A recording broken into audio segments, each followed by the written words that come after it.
नमस्कार। डीडी राजस्थान के बीच बहस कार्यक्रम में आपका स्वागत है और मैं हूं आपके साथ सिद्धार्थ जैन।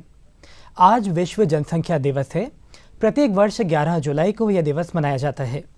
प्राकृतिक संसाधनों का दोहन कर मानव समाज को सर्वश्रेष्ठ बनाए रखने के लिए विश्व जनसंख्या दिवस के महत्व को समझना जरूरी है। आज के इस कार्यक्रम में हम जनसंख्या से जुड़े कई विषयों पर बात करेंगे और इस विषय पर और अधिक जानकारी देने के लिए आज हमारे साथ स्टूडियो में मौजूद हैं अभिषेक सिंघल जी। आप वरिष्ठ पत्रकार हैं। सर, आपका बहुत बहुत स्वागत है। नमस्कार, शुक्रिया। सर, सबसे पहले मैं आपसे जानना चाहूँगा कि विश्व जनसंख्या दिवस क्या है और इसे क्यों मनाया जाता है? देखिए, जब विश्व को ये भान होना शुरू हुआ कि जनसंख्या का विस्फोट एकदम से हो रहा है, जनसंख्या बहुत तेज़ी के साथ बढ़ रही है, तो जनसंख्याविदों ने इस जनसंख्या को लेकर जागरूकता की दृष्टि से अन्वेषण किया और संयुक्त राष्ट्र की एक कमेटी ने ये देखा कि 11 जुलाई 1987 को विश्व की आबादी 5 बिलियन का मार्क पार कर गई थी। तो उस दिन को एक प्रकार से विश्व जनसंख्या दिवस के रूप में मनाया जाता है, ताकि जनसंख्या पर चिंतन हो और हमारी जो विश्व की जो जनसंख्या है उसे लेकर के सरकारें जागरूक हों और अपनी जो आबादी है उसके अनुरूप अपनी आवश्यकताओं को निरूपित कर सकें। सर, दुनिया की आबादी 8 अरब से ऊपर पहुंच चुकी है और भारत जनसंख्या के मामलों में पहले स्थान पर आ गया है। इसको आप कैसे देखते हैं? देखिए, भारत इस समय दुनिया की सबसे बड़ी आबादी वाला देश है। इससे पहले चीन हुआ करता था। हमने चीन को पीछे छोड़ा है और हम इस समय दुनिया की सबसे बड़ी आबादी वाले देश हैं। मैं आपको ये भी ध्यान दिलाना चाहूँगा कि हम बहुत तेज़ी से बढ़ती हुई अर्थव्यवस्था हैं। हमारे पास प्राकृतिक संसाधनों का अथाह और प्रचुर हमारे पास मात्रा है और हमारा जो जनसंख्या का कार्यबल है, यदि वो जो कि हमारे पास एक नेचुरल रिसोर्स के रूप में हम जिसको लेते हैं और जो यदि हमारे पास उसी गति के साथ, उसी क्षमताओं के साथ, उसी जो उनकी बौद्धिक हमारा जो हमारा जो बौद्धिक स्तर है, जो हम लोग जिसके बारे में हमारा जो IQ है वो बहुत माना जाता है, हम दुनिया में भारतीय प्रतिभाएं दुनिया भर के अंदर जो है एक तरीके से सिरमौर हैं। ऐसी स्थिति में जहाँ की हमारा कार्यबल आज 28 वर्ष हमारा मीडियन है हमारे कार्यबल का, तो हम इसे एक अच्छे रूप में लेना चाहिए। हमें इसे कतई ये नहीं सोचना चाहिए कि हमारे लिए कोई नकारात्मक बात है। सर, अगर बात करें परिवार नियोजन की तो ये कितना ज़रूरी है और इसको आप किस तरह देखते हैं? देखिए, इसे समझिए कि प्रजनन दर और जनसंख्या वृद्धि दर, इन दोनों का आपस में संबंध है। हम जब बात करते हैं तो कुल प्रजनन दर जिसकी बात करते हैं तो चीन जो है वो पीछे आया है, तो उसकी कुल प्रजनन दर जो है लगभग 1.2 है और भारत की जो कुल प्रजनन दर है वो अभी 2.0 के आसपास है। तो कह सकते हैं कि हमारी प्रजनन दर अभी ज़्यादा है और हमारी आबादी के बढ़ने की गति अभी रहेगी। तो हम इस प्रकार से अभी बढ़ती आबादी वाले देश रहेंगे। पर फिर भी मैं आपको बता दूं, जब 2100 की हम बात करें, अभी हम 2023 में हैं और जब 2100 की बात करते हैं तो सबसे ज़्यादा आबादी अफ्रीकी देशों की होगी। ये एक तरीके का अफ्रीकी महाद्वीप में सबसे ज़्यादा आबादी होगी। ये एक तरह का प्रोजेक्शन आया है। तो हमें बहुत ज़्यादा चिंता करने की आवश्यकता नहीं है, किंतु हाँ, चिंता करने की आवश्यकता है। उस अनुपात में हमारी सरकारें तमाम तरह के प्रयास कर रही हैं और उस अनुपात में हमें जागरूक भी लगातार हो रहे हैं हम लोग। और आजकल के जिस दौर में हम जी रहे हैं वहाँ तो हमारे दो की नीति लगभग सभी पढ़े लिखे परिवारों में दिखाई देती है। तो कुल मिलाकर के जो असली बात है वो ये है कि जैसे हम चीन की बात करें तो चीन का जो अभी उसकी 1.43 अरब जनसंख्या है और भारत की हम बात करें तो भारत की भी जनसंख्या 1.43 अरब के आसपास है। तो ये जो दोनों इस समय में हम लगभग 18% विश्व की जनसंख्या का हिस्सा है और मैं कह सकता हूँ कि हर दुनिया का हर छठा व्यक्ति या तो चीनी है या भारतीय है। इस तरह की अभी की स्थिति है। परंतु इसमें एक बड़ा अंतर है। वो बड़ा अंतर ये है कि चीन की जो मीडियन उम्र है वो इस समय 38 वर्ष है और भारत की जो मीडियन उम्र है वो इस समय 28 वर्ष है। तो ये 10 वर्ष का जो मतलब अंतर है वो औसत आयु का, मीडियन आयु का, वो आप ये देखिए, ये जो युवा शक्ति हमारे साथ है, युवा शक्ति हमें दुनिया में बहुत आगे स्थायी स्तर पर खड़ा करती है और हमारी तरक्की के असीम संभावनाओं की ओर इशारा करती है। तो जो जनसंख्या पिरामिड है हमारा, जिसकी हम बात करते हैं, तो जनसंख्या पिरामिड में हम मतलब बहुत बेहतर स्थिति में रहेंगे यदि हम इस पिरामिड को उसी अनुपात में बनाए रखते हैं। तो सर, भारत में अगर देखा जाए तो अक्सर जनसंख्या असंतुलन की चर्चा होती है, तो इसको आप कैसे देखते हैं और क्या समाधान आपको लगता है इसका? देखिए, जनसंख्या असंतुलन की जो बात है वो चिंता, इसके नकारात्मक सकारात्मक दोनों पहलू हैं। इसे हम नकारात्मक तरीके से भी ले सकते हैं, ये भी कह सकते हैं कि हमारा संसाधन कम है, उसका उपभोग करने वाले लोग ज़्यादा हो जाएंगे, हमारी आपूर्ति कम है, मांग ज़्यादा बढ़ जाएगी, तो कैसे होगा, किस तरह से इसमें संतुलन होगा, किस तरह से उत्पादन होगा, किस तरह से चीज़ें होंगी। किंतु मैं आपको बताना चाहता हूँ कि भारत ने अपने उत्पादन को भी निरंतर बढ़ाया है, सतत तरीके से। हम भारत की बात करें तो जहाँ हमने शुरुआत में हमारा उत्पादन था उससे हम 3 गुना उत्पादन, उससे कई गुना उत्पादन पर आ गए हैं। तो हमारी जनसंख्या बढ़ी है तो उत्पादन भी बढ़ा है। तो कहने का अर्थ इतना सा ये समझिए कि और इसके दूसरे पहलू भी हैं कि हम अपनी मांग को बढ़ाने के लिए जतन करते हैं, उसको बढ़ाने के लिए हम हमारी तरक्की के साधन करते हैं, प्रयास करते हैं। कहते हैं आवश्यकता आविष्कार की जननी है। तो आवश्यकता पैदा हो रही है, उत्पन्न हो रही है और हम उसको बढ़ा रहे हैं, हमारे उत्पादन को बढ़ा रहे हैं, हमारे संसाधनों को हम बढ़ा रहे हैं, हमारे संसाधनों का समुचित दोहन करने के लिए हम बढ़ा रहे हैं। एक बात ये भी आती है अक्सर कि साहब जो पर्यावरण है उस पर असर पड़ता है। तो मैं आपको ये भी कहना चाहूँगा कि पर्यावरण जो है, एक बात ये भी आती है कि साहब अमीर गरीब की खाई बढ़ रही है। जी। तो जहाँ पर्यावरण की बात है, अमीर गरीब की खाई की बात है, तो मैं आपको बताना चाहूँगा कि जो प्रदूषण जिसे हम कहते हैं ना, तो जो कुल प्रदूषण दुनिया की सबसे जो मतलब आधा प्रदूषण जितना है वो दुनिया की सबसे अमीर 10% आबादी के द्वारा किया जाता है। तो माने कि दुनिया की जो अमीर 10% आबादी है वो दुनिया के आधे प्रदूषण के लिए जिम्मेदार है। तो जो 90% लोग हैं वो तो बहुत कम, मतलब उनके लिए प्रदूषण ऐसा कुछ काम नहीं करते जिनसे प्रदूषण हो। मतलब वो इस तरह की युक्तियां इस्तेमाल नहीं करते, इस तरह की चीज़ें इस्तेमाल नहीं करते, इस तरह का उनकी जीवन शैली नहीं है कि जिससे प्रदूषण बढ़े।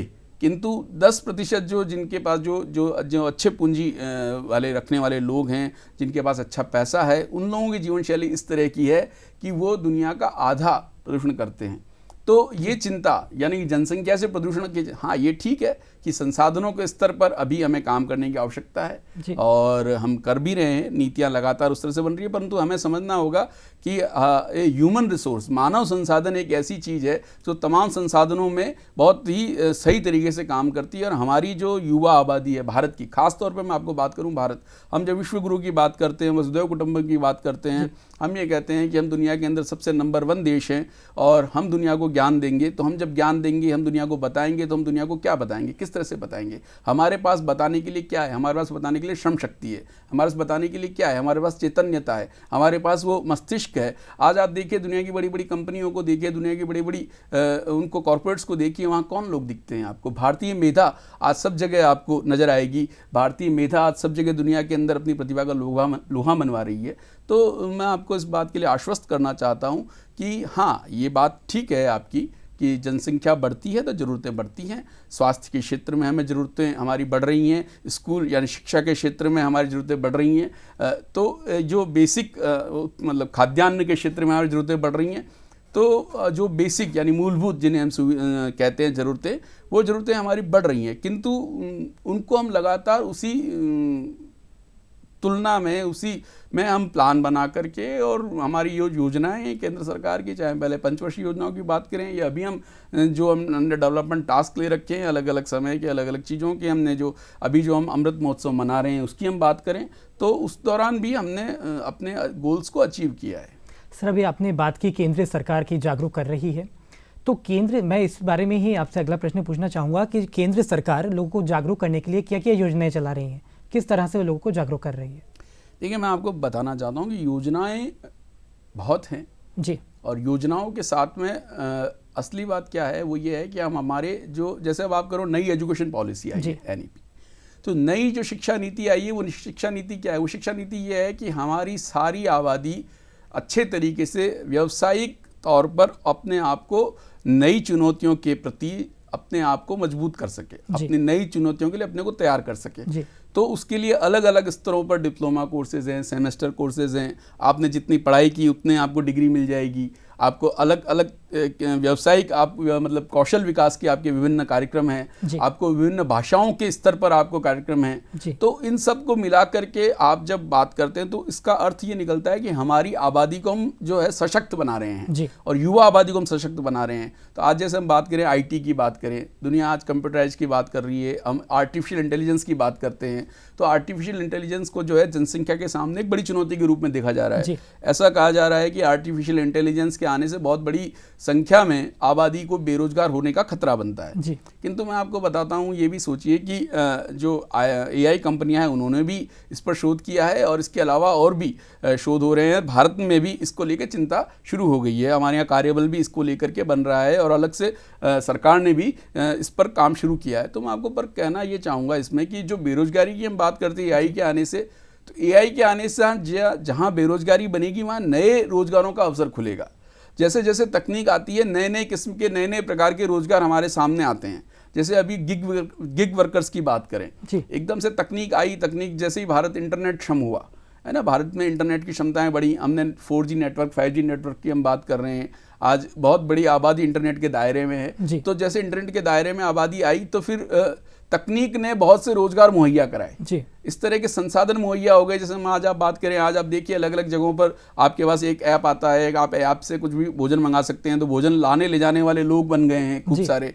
अलग आप लोग घरों पर जो है अपना अलग अलग उद्यम शुरू कर लिया लोगों ने, है ना, गृहिणियां अपने घर पर उद्यम कर पा रही हैं। तो इस तरह के जो लगातार ये तकनीक ने हमें सक्षम किया, तो ये एक नए किस्म का रोजगार आया। उसी तरह से जब एआई आएगी तो एआई आर्टिफिशियल इंटेलिजेंस के आने से उस आर्टिफिशियल इंटेलिजेंस को नियंत्रित करने वाले लोग भी हम होंगे, एक नई प्रकार की रोजगार की क्षमता आएगी। हाँ, ये अवश्य है, ये जरूर है कि हमें उस रोजगार के प्रति किस तरह के रोजगार होंगे, हमें उस तरह की क्षमताओं को पैदा करना होगा, हमें पढ़ना होगा, हमें उसके प्रति समझना होगा। तो ओवरऑल कुल मिलाकर के मैं कह सकता हूं कि मानव संसाधन जो है अभी तक असंतुलन की उस दिशा में हम नहीं पहुंचे हैं जहां बहुत चिंता की बात हो। किंतु हाँ, ये बिल्कुल ठीक बात है कि चिंता अवश्य है, हमें नियंत्रित होकर के अपने संसाधनों को, चूंकि संसाधन सीमित हैं, हमें इस बात की ओर ध्यान रखना पड़ेगा कि संसाधन हमारे सीमित हैं, तो इस दिशा में देखने की आवश्यकता है। सर, अगर हम बात करें ग्रामीण परिवेश की, क्योंकि एक्चुअली जो शहर हैं, शहरों में तो लोगों को जागरूक ईजिली किया जा सकता है, बट ग्रामीण परिवेश का अगर हम आपसे जानना चाहें तो वहाँ जागरूकता के लिए क्या क्या कदम उठाए जाने चाहिए? नहीं, देखिए, आप ग्रामीण और शहरी परिवेश की बात आप कर रहे हैं, ठीक है, किंतु अब तकनीक ने धीरे धीरे अंतर वो मिटा दिया है जी।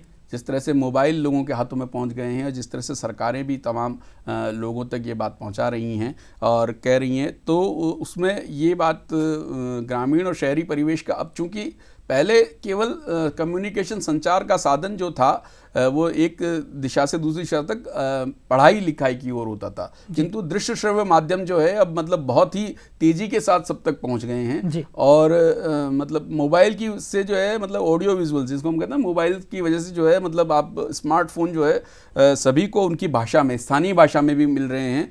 तो वो जो ग्रामीण परिवेश और शहरी परिवेश की जागरूकता का अंतर है वो काफ़ी हद तक कम होने लग गया है। तो अब नीति नियंता जो है नीतियाँ उस तरीके से बना रहे हैं, उस तरीके से कर रहे हैं, परंतु उसको शहरी और ग्रामीण क्षेत्र में अलग अलग करके देखने की जरूरत उसी तरह से प्रतिपादित हो रही है जिस तरह से हो रही है। मैं आपको बताऊं कि सबसे बड़ी बात है कि आंकड़े बताते हैं कि हम कितनी तेजी के साथ हमारी जनसंख्या बढ़ रही है जी। तो इसको हमको देखना पड़ेगा। 20वीं सदी के मध्य से लेकर आज तक हम करीब 300% जो है आंकड़े मतलब पूरी दुनिया के बढ़े हैं। तो ये इस तरह से नवंबर 2022 के मध्य में हम 8 अरब की जनसंख्या दुनिया पार कर गई थी, जबकि 1950 में ये केवल 1 अरब थी।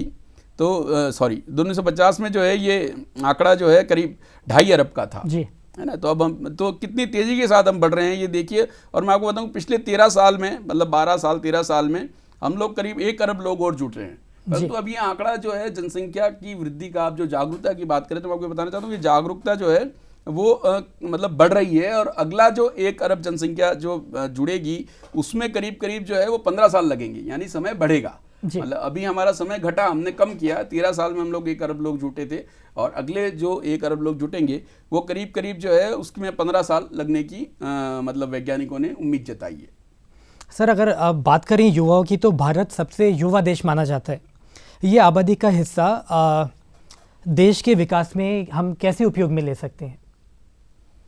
देखिए, मैंने आपको बताया कि भारत की जो मीडियन उम्र है वो 28 वर्ष है जी, है ना। और चीन की बात करें तो वहाँ की मीडियन उम्र 38 वर्ष जी, है ना। और और 2050 में जो भारत का ऐसा जो मतलब वैज्ञानिकों का अनुमान है, इस तरह का वैज्ञानिक अनुमान है कि 2050 में जो है भारत का जो कार्यबल है वो बिल्कुल चरम पर होगा, और भारत के में 80 करोड़ लोग ऐसे होंगे जो मतलब किसी न किसी प्रकार से वर्क फोर्स में जुटे होंगे। तो अभी हमारा जो वर्क फोर्स है वो करीब 40 से 50 करोड़ के बीच में है, और ये 80 करोड़ के करीब पहुंच जाएगा। यानी हम लगातार हमारी प्रतिभाओं को हमारी आवश्यकताओं के अनुसार कौशल विकास उनका कर रहे हैं, उनमें अलग अलग तरह के उनको ज्ञान दे रहे हैं, उनके प्रतिभा विकास कर रहे हैं जैसा उनको आवश्यकता है और हमको आवश्यकता है, उन आवश्यकताओं के अनुरूप हमारे प्रशिक्षित कर रहे हैं, है ना। अभी जो मतलब मुख्य बात यह है कि कुशल अकुशल जनसंख्या की बात होगी, तो कुशल जनसंख्या का जो है हमारा स्तर सतत लगातार बढ़ रहा है और इस दिशा में काम हो रहा है। तो मैंने अभी नई शिक्षा नीति की बात आपको इसीलिए की थी कि जो NEP है, और आपको ये भी बताऊं कि ये जो नई शिक्षा नीति है इसको मतलब कितनी तेज़ी के साथ ये लागू हो रही है। ये 2 वर्ष में ही जो है ये बहुत तेज़ी के साथ लागू हुई है। मैं आपको बताऊं, जब नई शिक्षा नीति आई थी 1986 में एक नई शिक्षा नीति आई थी, तो उस नई शिक्षा नीति को आने में, उसकी पुस्तकों को आने में, पूरा होने में 2008 तक वो किताबें उसकी आती रहीं, है ना, मतलब पाठ्यक्रम की नहीं। और अभी जो नई शिक्षा नीति आई है उसको 2 साल में ही उसकी पुस्तकें तैयार हो गई हैं। तो ये एक तेज़ी के साथ में काम हो रहा है, और यही तेज़ी हमारे कार्यबल को प्रशिक्षित करने में भी रहेगी।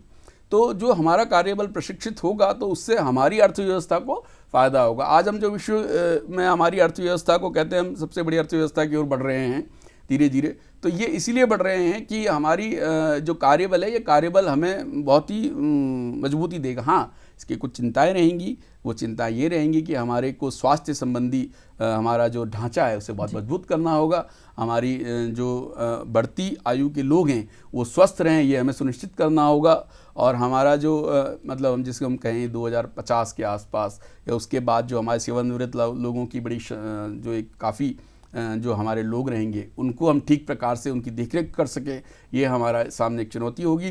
तो वो उसकी दिशा में लगातार काम हो भी रहा है और हम उस दिशा में कर भी रहे हैं। तो पर इसको इसको ऐसा भी समझना होगा कि हमारे जो कार्यबल हमारा बढ़ रहा है और हमारी जो जनसंख्या में वृद्धि है, इन दोनों का भी एक संतुलन हमें कहीं ना कहीं बिठाना होगा। तो ये भी ज़रूरी है कि प्रजनन दर में कहीं ना कहीं हमें कुछ नियंत्रण की आवश्यकता है, और सरकारें इस दिशा में काम कर रही हैं।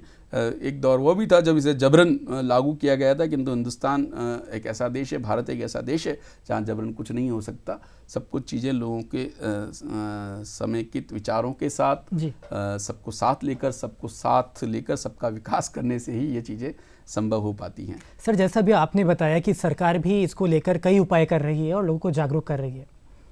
अगर हम देखें तो अखबारों में एडवर्टीजमेंट्स जो आते हैं या टीवी पे भी कई तरह के एड्स आते हैं जिससे लोग शिक्षित होते हैं और उन्हें इस बारे में डिटेल्स मिलती है, पता लगता है। इसको आप किस तरह से देखते हैं? क्या ये एक लिमिटेड टाइम के लिए होना ही ठीक है, या ये रेगुलर ही ये प्रकाशित होता रहना चाहिए ताकि लोग अपडेटेड रहें?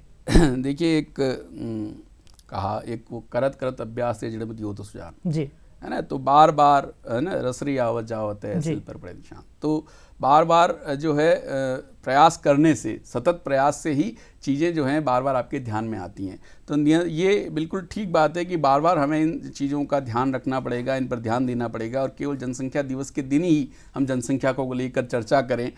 इससे परे भी हमें नियमित तौर पर हमारी जो लोग हैं, हमारी जो क्षमताएँ हैं, हमारी जो जनसंख्या है, हमारी जो आबादी है, उसको लेकर के निरंतर चिंता करती रहनी होगी। और ये भी जागरूकता बहुत आवश्यक है, लोगों में ये बताना हमें ज़रूरी है कि हम हमारे संसाधनों के मुताबिक हमारी जनसंख्या को बढ़ाएं। परंतु इसका ये भी एक देखना होगा कि हमारी नीतियों के अनुसार हमें चलना है ना। हमारी नीतियों को हमारी आवश्यकताओं के अनुसार हमें प्रतिपादित करना होगा। तो यहाँ कई बार ऐसा भी हो सकता है कि हम लोग को ये ध्यान रखना होगा कि जो हमारे संसाधन हैं उसके अकॉर्डिंग हमारी जनसंख्या बढ़े और नियंत्रित तरीके से बढ़े। तो थोड़ा सा इसमें अभी और जागरूकता की आवश्यकता है, और नियमित तौर पर मैं आप देखिए युवा पीढ़ी जो है निरंतर इस दिशा में आगे वो जागरूक हो रहे हैं। इवन कई बार तो जो है मतलब ऐसा भी नए नए जो परिवार आ रहे हैं वो भी सामने आ रहे हैं, किंतु हमारी जो संस्कृति है, भारतीय संस्कृति है, संयुक्त परिवारों की जो संस्कृति रही है उसमें भी इसका चिंतन रहा है शुरू से। तो ये एक हमारे वेदों पुराणों में भी इसका चिंतन रहा है, और अभी जो नए प्रकार का जो ज्ञान है उसमें भी इसका चिंतन आ रहा है। तो कुल मिलाकर के हम कह सकते हैं कि जनसंख्या को लेकर के लोग जागरूक हो रहे हैं, और हमारे दो की एक नीति आई थी, उस नीति पर भी चल रहे हैं। हम परिवारों को देख रहे हैं कि लोग जो है लैंगिक समानता की ओर बढ़ रहे हैं जी। तो ये एक बड़ी चुनौती, जो सबसे बड़ी चुनौती जो आने वाले समय में आने वाली है वो एक लैंगिक समानता की चुनौती है। मतलब महिला और पुरुषों का अनुपात बराबर रहे, ये एक बड़ी चुनौती रहेगी। सर, मैं आपसे एक आखिरी क्वेश्चन एक करना चाहूँगा कि भारत की बढ़ती जनसंख्या संसाधन है या समाधान है, इसको आप किस तरह से आप देखते हैं? देखिए, मैं आपको आपकी जो आपने कहा भारत की बढ़ती जनसंख्या संसाधन जो है वो संसाधन है या समाधान है, और आप इस समस्या के रूप में एक समाधान के रूप में पूछ रहे हैं जी। तो मैं आपको इसमें ये कहूँगा कि ये मान के चलिए कि भारत की जो जनसंख्या है वो भारत के लिए जन संसाधन है जी। तो जन संसाधन शब्द का जब हम इस्तेमाल करते हैं तो ये हमारे लिए संसाधन है, मतलब समाधान है, समस्या कतई नहीं है जी। और हम इस समय में दुनिया के एक बड़े देश हैं, और दुनिया की सबसे बड़ी आबादी वाले देश हैं, दुनिया की महाशक्ति हैं, दुनिया भर में हमारे इस समय गौरव का डंका है, और हम दुनिया को अपनी नीतियों के अनुसार हम दुनिया को बता रहे हैं। और ये आज नहीं है, भारत का ये स्थान जियोपॉलिटिकल, हम भारत आप देखिए भारत की जो मतलब भौगोलिक स्थिति है, और जो भारत के लोगों की जो स्थिति रही है, शुरू से भारत का जो ज्ञान रहा है, जो मेधा रही है, उसमें हमारा संसाधन मतलब जो मतलब आबादी का होना हमारे लिए एक हम इसे कहेंगे एक सोने पर सुहागा है जी, है ना। तो ये सोने पर सुहागा है हमारे लिए, और हम हमारा जो पुरातन ज्ञान था उसके अनुसार तो हम लोग जागरूक थे ही जी, है ना। हमारे पुरातन ज्ञान के अनुसार जो श्रुति और स्मृति का हमारा ज्ञान था, उस श्रुति और स्मृति के ज्ञान के अनुसार तो हम लोग जो है हमारी तमाम ग्रामीण संस्कृति भी हम बात कहें, चाहे हम शहरों की बात कहें, हम हर जगहों पर हमारे लोग ज्ञानवान थे और हम लोग जागरूक थे। किंतु जो जिसे हम पाश्चात्य संदर्भों में अब कहा जाता है ज्ञानवान होना, वो ज्ञान भी हमने अर्जित कर लिया अच्छे तरीके से, और हम उस प्रकार भी अब अपने आप को हमने उसके अनुकूल बना लिया। और अब आप देखिए, चाहे दुनिया भर में आप कहीं भी चले जाइए, भारतीय मेधा जो है दुनिया भर में अपना डंका बजा रही है, और उसी ज्ञान के आधार पर बजा रही है। तो हमने उस ज्ञान पर भी अपनी पकड़ मजबूत कर ली, और उस ज्ञान के आधार पर भी हमारी जनसंख्या को हमने प्रशिक्षित कर लिया है। तो ये आप बिल्कुल निश्चिंत रहिए, और सभी लोग कि हमारी जनसंख्या, हमारी जो आबादी है वो हमारे लिए जन संसाधन है, और इसकी युवा शक्ति जो हमारी है वो हमारा विकास का इंजन होगा। और हम जिस दिशा में आगे बढ़ रहे हैं तेजी के साथ, हमें युवा ही उस दिशा में आगे बढ़ाएंगे। सर, जैसा आपने कहा कि हमारी युवा शक्ति ही हमारे विकास का इंजन होगा। सर, आपने हमारे दर्शकों को बहुत महत्वपूर्ण जानकारी दी, उसके लिए आपका बहुत बहुत धन्यवाद। दर्शकों, हम आशा करते हैं कि आज मिले इस जानकारी से आप सभी बहुत लाभान्वित होंगे। इस कार्यक्रम में इतना ही। नमस्कार।